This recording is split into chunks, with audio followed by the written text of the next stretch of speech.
শ্রেণীর প্রিয় শিক্ষার্থী, আজকের এই এস হালদার স্যার চ্যানেল থেকে তোমাদের সবাইকে স্বাগতম। আজকে তোমাদের যে বিষয় নিয়ে আলোচনা করব তা হচ্ছে বাংলা পাতাবাহারের মডেল প্রশ্নোত্তর 1 নম্বর সেট এবং তৃতীয় টেস্ট পরীক্ষা 2024।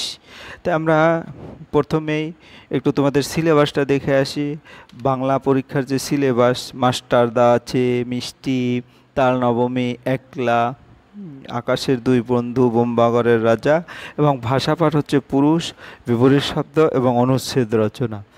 তোমরা প্রশ্ন সরাসরি দেখতে পাচ্ছ। মডেল প্রশ্ন সেট নম্বর 1, দ্বিতীয় পর্যায়ক্রমিক মূল্যায়ন, পঞ্চম শ্রেণী, বাংলা। সময় তোমার 1 ঘন্টা 30 মিনিট, পূর্ণমান 50। আমরা 1 নম্বর প্রশ্নে দেখছি সঠিক উত্তরটি টিক চিহ্ন দাও। এখানে টোটাল 11টি প্রশ্ন আছে, 11 নম্বর। আমরা 2 নম্বরের প্রশ্ন যে অতি সংক্ষেপে উত্তর দাও, মোট 11টি প্রশ্নের উত্তর দিতে হবে। এখানে টোটাল 22টি প্রশ্ন আছে। যাই হোক, 22টি প্রশ্ন থেকে তোমরা 11টি উত্তর দেবে। আমি একটু তোমাদের প্রিপারেশনের জন্য একটু বেশি প্রশ্নই এখানে দিয়েছি। সংক্ষেপে ব্যাখ্যা করো যে কোনো 4টি, এখানে আছে 6টির মধ্যে থেকে 4টি ব্যাখ্যা করতে হবে 3 নম্বরে, এবং নিজের ভাষা বুঝিয়ে লেখো যে কোনো 2টি। 5 নম্বরের প্রশ্ন তোমরা যে কোনো 2টি, এখানে 6টি প্রশ্ন দিয়েছি, যাতে 6টি প্রশ্ন তোমরা ভালো করে পড়লে অনেকটাই ইম্পর্ট্যান্ট পাওয়ার মতো 5 নম্বরের প্রশ্ন। এরপরে বিপরীত শব্দ লেখো যে কোনো 10টি থেকে তোমাদের 0.5 করে নম্বর, 5 মার্ক, এবং নিচের যে কোনো একটি বিষয় অনুচ্ছেদ রচনা করো, সেটা হচ্ছে 5 মার্ক। এই টোটাল নিয়ে 50 মার্কের একটা প্রশ্ন, এর সম্পূর্ণ প্রশ্ন উত্তর যেটা আমরা আলোচনা করব। যাই হোক, প্রথমে 1 নম্বরের প্রশ্নে যাই। এখানে টোটাল 11টি প্রশ্ন, বহু নির্বাচনী প্রশ্ন। ক্ষুদিরাম ভট্টাচার্য ছিল কি? ছিল চুতর, কুমোর নাকি পুরোহিত? আসলে সে ছিল কি? পুরোহিত। তালনবমী ছিল কি বারে? বুধবারে, সোমবারে না মঙ্গলবারে? তালনবমী ছিল মঙ্গলবারে। দীনু ভট্টাচার্য ছিলেন নাম কি? কুরুরাম। দীনু ভট্টাচার্য ঘুড়ির সাথে বাঁধা থাকে, কিসে থাকে বাঁধা? হাতে, লাটাই, ছাদের সাথে, অর্থাৎ লাটাইয়ের সাথে। পেট কাটা দেখে যেন, পেট কাটাও দেখে যেন মিটমিটিয়ে, চোখ মটকিয়ে, পিট পিটিয়ে চাঁদিয়ালকে। কাকে? পেট কাটাও দেখে যেন পিট পিটিয়ে চাঁদিয়ালকে। বালিশ বাঁধা থাকে রাজা, রানী না মন্ত্রীর মাথায়? বালিশ বাঁধা থাকে রানীর মাথায়। তারপরে রাজার পিসি ক্রিকেট খেলেন লাউ, কুমড়ো না কাঁঠাল দিয়ে, অর্থাৎ কুমড়ো দিয়ে। মধ্যম পুরুষের উদাহরণ দাও। আমাকে, আপনারা, সে। উত্তর হবে আপনারা। পুরুষ কয় প্রকার? পুরুষ 2 প্রকার, 3 প্রকার, 4 প্রকার? 3 প্রকার। তারপরে উত্তম পুরুষের উদাহরণ দাও। উত্তম পুরুষের উদাহরণ হচ্ছে আমি। যাই হোক, এখানে তোমাদের 11টি। ইউনিয়ন জ্যাক কি? ইউনিয়ন জ্যাক হচ্ছে ব্রিটিশ পতাকার নাম, ইউনিয়ন জ্যাক। মাস্টারদার আসল নাম কি ছিল? মাস্টারদার আসল নাম ছিল সূর্যকুমার সেন। মাস্টারদার প্রিয় কবি কে ছিলেন? মাস্টারদার প্রিয় কবি ছিলেন রবীন্দ্রনাথ ঠাকুর। কোন ঋতুতে সাধারণত আকাশে ঝড় ওঠে না, মেঘ ডাকে না? শীত ঋতুতে সাধারণত আকাশে ঝড় ওঠে না, মেঘ ডাকে না। ছোটদের প্রিয় ঘনাদা চরিত্র কার সৃষ্টি? প্রেমেন্দ্র মিত্রের সৃষ্টি। কবি কাকে মুখ্য বলেছেন? যে মসৃণ পথে গড়িয়ে যেতে মজা পায়, কবির মতে সেই হলো মুখ্য। পথের পাঁচালী বইটির লেখককে? বিভূতিভূষণ বন্দ্যোপাধ্যায়। জটি পিসিমার ভালো নামটি কি? ভালো নামটি হরিমতি। তালনবমী গল্পে কতদিন ধরে বর্ষা নামার কথা বলা হয়েছে? গল্পে 15 দিন ধরে বিরামহীন বর্ষা নামার কথা বলা হয়েছে। তুমি কখন একলা থাকো? যখন মা বাবা সবাই কাজে চলে যান আর আমার স্কুল যদি সেদিন ছুটি থাকে, সেই দিন আমি একলা থাকি। কবিতাটি শিশুটি একলা থাকার সময় কোন প্রাণীটি তার সঙ্গে থাকে? কবিতায় শিশুটি একলা থাকার সময় একটি কাঠ বিড়ালি তার সঙ্গে থাকে। একলা কবিতায় কবি কোন কোন বনে যান? কবি তাল সুপুরির বনে ও শাল বনে যান। একলা কবিতায় তার কোন কাব্যগ্রন্থ থেকে নেওয়া হয়েছে? একলা কবিতাটি তার আমায় তুমি লক্ষ্মী বলো কাব্যগ্রন্থ থেকে নেওয়া হয়েছে। কাপকাঠি কাকে বলে? ঘুড়ির বুকের কাঠিকে কাপকাঠি বলে। আকাশের 2 বন্ধুর নাম কি? আকাশের 2 বন্ধু হলো 2টি ঘুড়ি, পেট কাটা ও চাঁদিয়াল। আকাশের থেকে চাঁদিয়ালকে কি দেখতে সুন্দর লাগে? আকাশ থেকে চাঁদিয়ালের নদী কি দেখতে সুন্দর লাগে? নদী দেখতে সুন্দর লাগে। বোম্বাগরের লোকেরা সর্দি হলে কি করে? বোম্বাগরের লোকেরা সর্দি হলে ডিগবাজি খায়। পণ্ডিতেরা কোথায় কি ডুবিয়ে রাখে? পণ্ডিতেরা ট্যাগ ঘড়ি ঘিয়ের মধ্যে ডুবিয়ে রাখে। পুরুষ কাকে বলে? যে পদের দ্বারা বক্তা, শ্রোতা বা অনুপস্থিত কোনো ব্যক্তিকে নির্দেশ করা হয় এবং সমাপিকা ক্রিয়া যাকে আশ্রয় করে রূপ পরিবর্তন করে, সেই পদকে পুরুষ বলে। প্রথম পুরুষ কাকে বলে? অনুপস্থিত কোনো ব্যক্তি, বস্তু বা প্রাণীর নামের পরিবর্তে যে না সর্বনাম পদ ব্যবহার করা হয়, সেই পদকে প্রথম পুরুষ বলা হয়।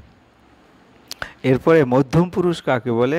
বক্তা সামনে উপস্থিত কোনো ব্যক্তি বা ব্যক্তিদের নামের পরিবর্তে যে সর্বনাম পদ ব্যবহার করা হয় সেগুলোকে মধ্যম পুরুষ বলে। উত্তম পুরুষ কাকে বলে?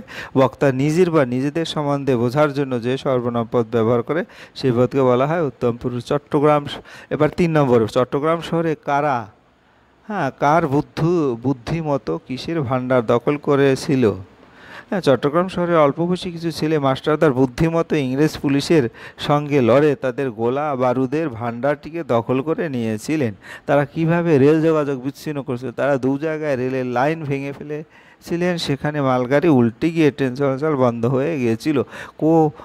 আকাশ কবির ভালো লাগে না, যে আকাশে ঝড় ওঠে না, মেঘও ডাকে না, রোদও নেই, বৃষ্টি জলও পায় না, সে আকাশ কোনো বৈচিত্র্য নেই। কবির মতে সে আকাশ যেন একঘেয়ে একই রকম, সেরকম আকাশ কবির ভালো লাগে না। ভরা বর্ষায় ক্ষুদিরাম ভট্টাচার্যের দিন কিভাবে কাটে?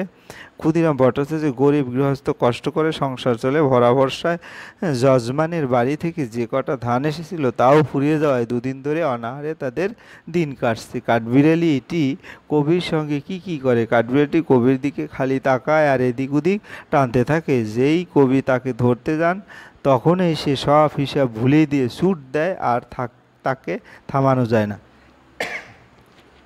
কবির মনে কখন আর কোনো দুঃখই থাকে না। যখন কাঠবিড়ালি ধরতে গিয়ে কবি বনের ভিতর প্রবেশ করেন, সেখানে তার মাথার উপর গাছের পাতা ঝরে পড়ে, তখন কবির মনে আর কোনো দুঃখ থাকে না। জ্যোৎস্নারাতে বোম্বাকর রে কারা কি করে? জ্যোৎস্নারাতে বোম্বাকরে সবাই চোখে আলতা মাখায় আর ওস্তাদেরা মাথায় ঘাড়ে লেপ মুড়ি দেয়।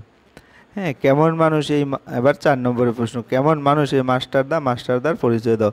চট্টগ্রামের মাস্টারদা হলেন উমাতনা হাই স্কুলে অঙ্কের শিক্ষক সূর্য সেন। রোগা সাধারণ চেহারার এই মানুষটির পোশাক খুবই সাদাসিধে, রঙিন জামা পরেন না। বাঙালির ধুতি পাঞ্জাবে, ধুতি শার্টেই তার পোশাক। চুপচাপ এই মানুষটি যেমন কম কথা বলেন তেমনি তার চলাফেরাতেও শব্দ হয় না। খুব সহজে সাধারণ মানুষ, কিন্তু তাকে ঠকাবার উপায় নেই। তার চোখের দিকে তাকালে কোনো কিছু লুকানো যেত না। মাস্টারদা বাইরে থেকে দেখে বোঝা যেত না তিনি এত বড় একজন নেতা। সবাই তাকে সম্মান করত, তিনিও হাসি মুখে সবার সঙ্গে মেলামেশা করতেন। চট্টগ্রামের ছেলেদের দল কিভাবে দেশকে ইংরেজ দানবদের হাত থেকে মুক্ত করতে চেয়েছিল? চট্টগ্রামে ছেলের দল লড়াই করে দেশ থেকে ইংরেজ দানবদের তাড়াতে এসেছিল। তাদের মনে হয়েছিল ভারতবর্ষের একটি জায়গা যদি ইংরেজদের যুদ্ধ করে তাড়ানো যায় তাহলে সারা দেশ জেগে উঠবে, আর তাহলে সকল দেশবাসীর মনে হবে আমরাও এইভাবে লড়াই করে ইংরেজদের অত্যাচার বন্ধ করে তাদের তাড়াতে পারি, দেশমাতা তথা ভারত মাতাকে ইংরেজ দানবদের কবল থেকে মুক্ত করতে পারি। গল্পে মোট কটি শিশু চরিত্রের কথা আছে? তাদের নাম পরিচয় লিখে তাদের স্বভাব বিষয়ে 2টি করে বাক্য লেখো। তালনবী গল্পে 4টি শিশু চরিত্রের কথা উল্লেখ করা হয়েছে। গোপাল, ক্ষুদিরাম ভট্টাচার্যের 10 বছরের ছেলে গোপাল, সে খুব সাহসী দরিদ্র পরিবারের ছেলে। গোপাল সংসারের প্রতি কর্তব্যপরায়ণ ছিল। নেপাল, গোপালের থেকে 2 বছরের বড় ভাই নেপাল বাস্তব বুদ্ধিসম্পন্ন ছিল। সে জটি পিসিকে বিনা পয়সায় তাল বিক্রি করতে রাজি ছিল না। কুরোরাম, গ্রামের দিনু ভট্টাচার্যের ছেলে কুরোরাম জটি পিসির বাড়ি তালনবমীর ভূতে আমন্ত্রিতদের মধ্যে কুরোরাম ছিল। চুনি, গ্রামের শিবু বারুজ্যের ছেলে চুনি জটি পিসির বাড়ি তালনবমীর ভূতের কথা চুনি গোপাল ও নেপালকে জানিয়েছিল। ঘুমের মধ্যে ওসব কি হিজিবিজি স্বপ্নে এসে দেখেছিল? কে স্বপ্ন দেখছিল তার স্বপ্ন দেখা গল্পটি নিজের ভাষায় লেখো। তালনবমী গল্পে ক্ষুদিরাম ভট্টাচার্যের ছেলে গোপাল স্বপ্ন দেখছিল। গোপাল স্বপ্নে দেখেছিল জটি পিসিমা তাকে আদর করে কাকুরের ডালনা মুগের ডাল খাওয়াচ্ছেন। জটি পিসিমার মেয়ে লাবণ্যদি থালায় করে তিলপুটুলি ভাজা এনে কখানা নিবি তেলপুটুলি বলে তার পাতে থালা উপুর করে ঢেলে দিচ্ছে। তারপর জটি পিসিমা পায়েস আর তালের বড়া দিলেন এবং বললেন, তোর দেওয়া তালেই পায়েস হলো। বাতাসে খেজুর ও গুড়ের পায়েস আর তরকারির চমৎকার সুগন্ধ ভাসছে। গোপাল খুশি মনে বসে বসে শুধু খেয়েই যাচ্ছে। সে তখন একটা আবর্জনা। কার কথা বলা হয়েছে? কিভাবে সে আবর্জনা হয়ে যায়? এখানে কেটে যাওয়া ঘুড়ির কথা বলা হয়েছে। ঘুড়ি কাগজের তৈরি একটা খেলনা, তাদের প্রাণ নেই। কে তাদের বানিয়েছে কেউ তার খবর রাখে না। দোকান থেকে তাদের কিনে আনা হয় উৎসবের দিনও ওড়ানোর জন্য। লাট খেতে খেতে তারা আকাশে লড়াই করে তারপর ভোকাট্টা হয়ে কেউ গাছে, ইলেকট্রিকের তারে, কারো বা বাড়ির ছাদে অথবা নদীর জলে লুটিয়ে পড়ে। নদীর জলে পড়ে বুকের কাপকাঠি ভেঙে সে তখন একটা ফাটা কাগজের টুকরো হয়ে আবর্জনা হয়ে যায়। এমনি করে পৃথিবী রোজ নতুন হচ্ছে। লেখক কীভাবে পৃথিবী নতুন হচ্ছে বলে লিখে লেখক গল্পে বলেছেন যে একটা বীজ মাটিতে পড়ে তার থেকে নতুন গাছ জন্ম নেয়। আমরা সেটা দেখেছি। ছোট ধীরে ধীরে সবুজ পাতা মেলে তাতে ফুলের কড়ি দেখা দেয়, ফুলও ফোটে, আবার পাখির বাসায় না দিয়ে ডিম দিয়ে ডিম ফোটে, পাখির ছানারাও কিচিরমিচির করে ডাক দেয়, হা করে মায়ের কাছে খাবার চায়। একদিন তারা বড় হয়ে আকাশে ডানা মেলে ওড়ে একটি সুন্দর পাখি হয়ে ওঠে। আমরা তাদের চোখ মেলে অবাক হয়ে দেখি আর মনে মনে বাহ বলে তারিফ করি। এভাবে রোজ অসংখ্য প্রাণ জন্ম নেয়, নতুন ভালোবাসা বন্ধুত্ব গড়ে ওঠে। এভাবে রোজ পৃথিবী নতুন করে গড়ে ওঠে। বিপরীত শব্দ লেখো। এবার 5 নম্বর, যে কোনো 5টি 10টি। রাত্রি আনন্দ উর্বর, হ্যাঁ, দীর্ঘ ভূতা অপক্ষ সচল, নিঃশব্দ অনর্থ অপব্যবহার উপকার অলস উষ্ণ। রাত্রি দিন আনন্দ নিরানন্দ উর্বর অনুর্বর দীর্ঘ হ্রস্ব ভূতা তীক্ষ্ণ অপক্ষ পক্ষ সচল অচল নিঃশব্দ সশব্দ অনর্থ অর্থ অপব্যবহার ব্যবহার উপকার অপকার অলস পরিশ্রমী উষ্ণ শীতল। এরপরে আমরা 6 নম্বরের প্রশ্নে যাব। 6 নম্বরে, তোমার দেখা একটি মেলা। অনুচ্ছেদ রচনা। কবে কোথায় কখন কার কাদের সঙ্গে কিভাবে তুমি মেলায় পৌঁছলে, কি কি দেখলে, মেলা কেমন লাগলো, বিশেষ কোনো ঘটনার পরিচয়, ফিরে আসা তোমার দেখা একটি মেলা। কানাইপুরে বিশাল লাক্ষীতলায় চৌথ সংক্রান্তির দিন চড়কের মেলা বসে। মেলা অনেক পুরনো, খুব বিখ্যাত। এখানে মেলাটি বেলা 11টার পর থেকে বসে যায়। বেশ কয়েকটা গ্রামের বহু মানুষ এই মেলা দেখতে আসে থেকে তাদের সঙ্গে আসে তাদের ছেলেমেয়েরাও। মেলাটি 5 দিন ধরে চলে। নানা রকমের জিনিসপত্রের দোকান পাট বসায়। মেলা খুব সরগরম হয়ে ওঠে, কেনাকাটার ধুম পড়ে যায়। বিশাল এক মাঠের একদিকে নাগরদোলা, সার্কাস, কত কি বসে। আর আছে ম্যাজিকের ঘর, খুব ছোটদের জন্য হাজার রকমের খেলনা নিয়ে বসেছে অনেক দোকান। আমিও ছোট বোন বাবার সঙ্গে এই মেলায় একবার গিয়েছিলাম। আমাদের থেকেও বাচ্চাদের সে কি আনন্দ, সকলে চলছে। বাবার হাত ধরে সকলে। বিকালে ভিড়টা বেশি হয়। বাবা বাড়ির জন্য কিছু লোহা ও কাঠের তৈরি আসবাব কিনলেন। বাবা আমার জন্য খেলার ব্যাট বল আর কিছু জিনিস কিনে দিলেন। আর বোনের জন্য কিনলেন একটা সুন্দর জাপানি পুতুল, রঙের চুড়ি। বাড়ির জন্য কিনলেন একটা সুন্দর মাদুর। সবশেষে বাবা আমাদের গরম জিলিপি খাওয়ালেন। শেষে খেলাম আইসক্রিম। আমরা অনেক আনন্দ নিয়ে বাড়ি ফিরলাম। এরপরে আর একটাও যদি তোমাদের বলি, অনুচ্ছেদ রচনা। একটি বৃষ্টির দিন, বৃষ্টির পূর্বাভাস, ঝড়ের তাণ্ডব, সারাদিন তুমি যা যা করলে, তোমার যেমন লাগলো। একটি বৃষ্টির দিন, টাপুর টুপুর বৃষ্টি পড়ে, নদে এলো বান। এটা দিয়ে আমরা অনুচ্ছেদ রচনা করি। মনে করো কবিগুরু রবীন্দ্রনাথ লেখা ওই গানের কলি। গ্রীষ্মের প্রচণ্ড গরমে যখন প্রাণটা আইটাই করে, তখন এই বর্ষা আসে অফুরন্ত বৃষ্টি, সজল স্নিগ্ধতা নিয়ে। আকাশ ভরা কালো মেঘের দাপাদাপিতে, ব্যাঙের ডাকে আর বৃষ্টি শব্দের মুখরিত হয়ে ওঠে পল্লী বাংলা। আষাঢ় মাসের মাঝামাঝি একটা বৃষ্টির দিনে পল্লী প্রকৃতি অপরূপ হয়ে ওঠে।